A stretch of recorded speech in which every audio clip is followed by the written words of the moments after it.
I'm GREYMOND. I'm an expert in OCD recovery because for the last 19 years, I've been helping people fully recover from OCD. If you would like to do personal coaching with me, all the information is on youhaveocd.com. You can sign up from there. Let's talk about CBT for ERP. If you're new here, or you just might not be aware, CBT in itself, cognitive behavioral therapy, is an umbrella term, meaning that it can include all kinds of different things and it's used for all kinds of different problems. So if you hear CBT being used for OCD, let's say if you take 10 different practitioners, I don't know what they're called, therapists, doctors, psychiatrists, psychologists, they can use 10 different techniques. So just because they're saying they're using CBT, it really doesn't mean anything because it can include a lot of different things. What you want is you want to do ERP, but not ERP where you're just addressing the thought of the day. Because if you're doing that, let's say if you're doing the classic 3 that every therapist will do is hierarchy, scripting, on purpose exposures. That's fine. But the problem with that is that it keeps your OCD chronic. How? Because your OCD will morph. So when you're doing hierarchy for your specific fears, scripting for your fear of the day, thought of the day, on purpose exposure for the thing that you're afraid of right now.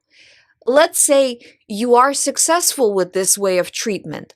And let's say you overcome the things that you're worried about right now, the things that you were targeting.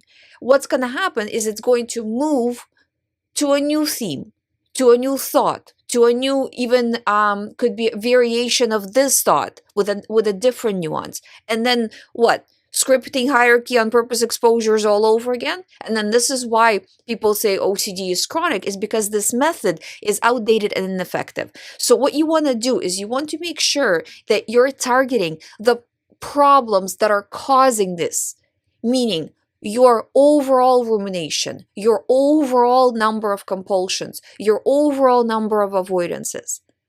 You gotta get rid of it from a global perspective, because if you're only targeting one thing, it's going to shift.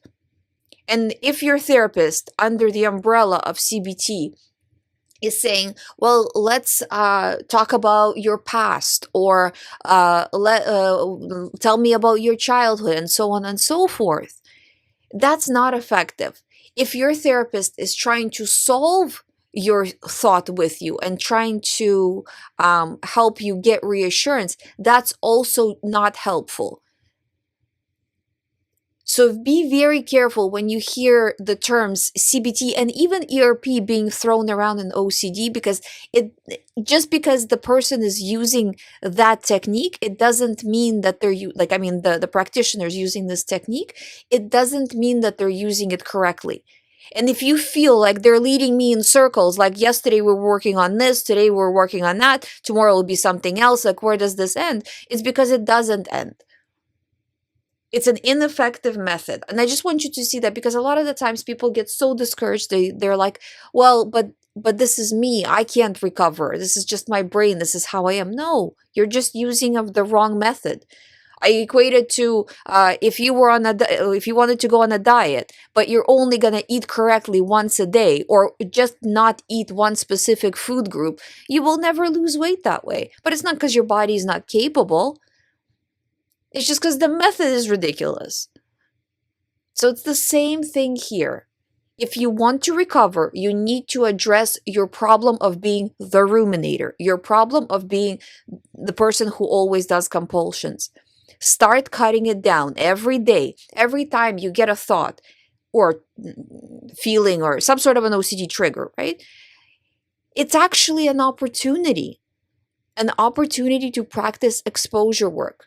And the most important part of exposure, of ERP, exposure and response prevention, is the response prevention. It's not the exposure. You're in exposure, especially if you have PRO, you're in exposure most of the day.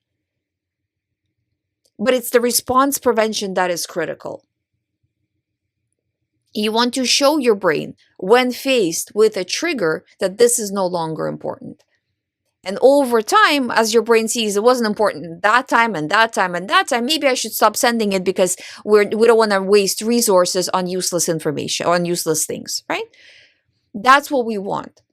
So response prevention is critical, and not an hour a day, all day long, because unfortunately, you are already in exposure all day long. So you're already started the E of the ERP. It's just that, are you going to go into response prevention, or are you going to go into response a lot? Either way, you're going to shift your brain a little bit, right? So if you do response a lot, you're saying to your brain that this is important. If you do no response, you're saying to your brain that this is not important. But either way, you're either taking a step forward in recovery or taking a step back in recovery. So you want to make sure that you're always moving forward. Thank you for listening. If you have not subscribed, please subscribe. If you would like to do private coaching with me, please sign up through youhaveocd.com. I'll see you tomorrow.